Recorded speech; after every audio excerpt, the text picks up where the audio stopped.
আমার বিবেচনায় এই ভদ্র মহিলা এই দেশের মানুষকে ঘৃণা করত, যে নিজের দেশের টাকা আরেকজন লোককে সুযোগ করে তুমি খালি পাচার করো, আমার একটু একটু দিও। শেখ হাসিনা বাংলাদেশে আবার ফিরে আসার কোনো চান্স আছে কিনা, এই প্রশ্নের এক কথা জবাব না।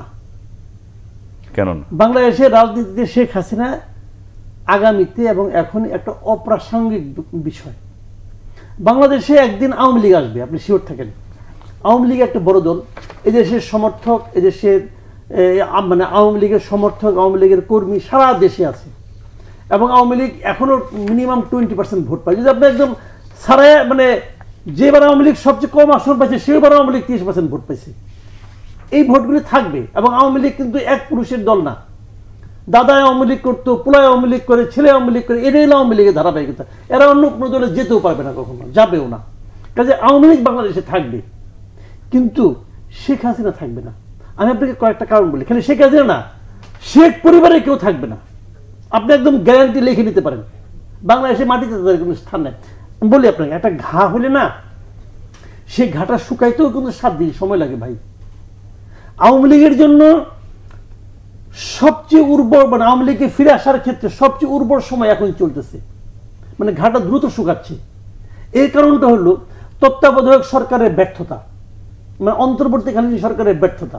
অন্তর্বর্তীকালীন সরকার মোটামুটি আমার দেখা মতে সবচেয়ে অদক্ষ একটা সরকার। এরপর আমি জীবনে যত সরকার দেখছি তার মধ্যে সবচেয়ে অদক্ষ একটা সরকার। হাসিনা সরকার কিন্তু করাপ্ট ছিল, বাট অদক্ষ ছিল না।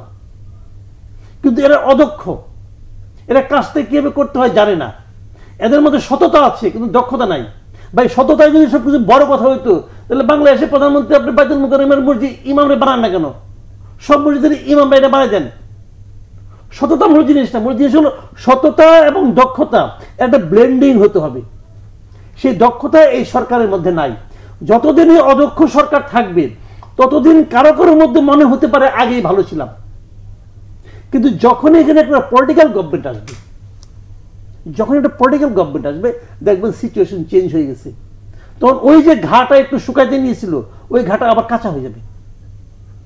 এবং ওই মানে বাংলাদেশের অর্থনীতির, বাংলাদেশের মানুষের মানসিকতা, বাংলাদেশের মানুষের চিন্তা, বাংলাদেশের বিভিন্ন ইনস্টিটিউশনকে ধ্বংস করার ক্ষেত্রে শেখ হাসিনা যে ভূমিকা রাখছে, এই ভূমিকা আনপ্যারালাল সারা ওয়ার্ল্ডের মধ্যে, ওয়ার্ল্ডের মধ্যে আনপ্যারালাল। কেউ কিরকম হয় ভাই, যে নিজের দেশের টাকা আরেকজন লোককে সুযোগ করে তুমি খালি পাচার করো, আমার একটু একটু দিও। এটা পৃথিবীর কেউ করে? সে এই যে শেখ হাসিনা পারছে। আমি শেখ হাসিনার মানে একসময় সে দক্ষ, অবশ্যই আমি বলবো, মাথায় সে ধুরন্ধর, এটা আমি বলবো। কিন্তু সে এই দেশে যে ক্ষতিটা করে দিয়ে গেছে, সে মানুষের চরিত্র নষ্ট করে দিয়ে গেছে এই মহিলা। এর কারণটা কি জানেন? আমার বিবেচনায় এই ভদ্র মহিলা এই দেশের মানুষকে ঘৃণা করত। ওনার পিওনও তো 400 কোটি টাকার মালিক, ওইটা বললাম, এবং সেটা গর্বের সঙ্গে বলছে, সেটা গর্বের সঙ্গে বলে। এটা পৃথিবীর কোন রাষ্ট্রনায়ক বলবে আমার পিয়ন 400 কোটি টাকা নিয়ে গেছে, তারা আমি ধরি নাই, তারা আমি অ্যারেস্ট করি নাই, তারা কোনো শাস্তি দেয় নাই, তারা এখানে বের করে দিচ্ছি। বিশাল এক কাজ করছে সে, আর তার সামনে বসে ছিল কতগুলি অথর্ব মেরুদণ্ডে, আর আবার হাততালি দেয়। এটা আমাদের দেখতে হয়েছে। তো এটা হবে না, আপনি নিশ্চিত থাকেন এটা হবে না। আর তাছাড়া আরেকটা কথা মাথায় রেখেন, সেটা বয়স হয়েছে, উনি তো অমর না, উনি কি 500 বছর বাঁচবে?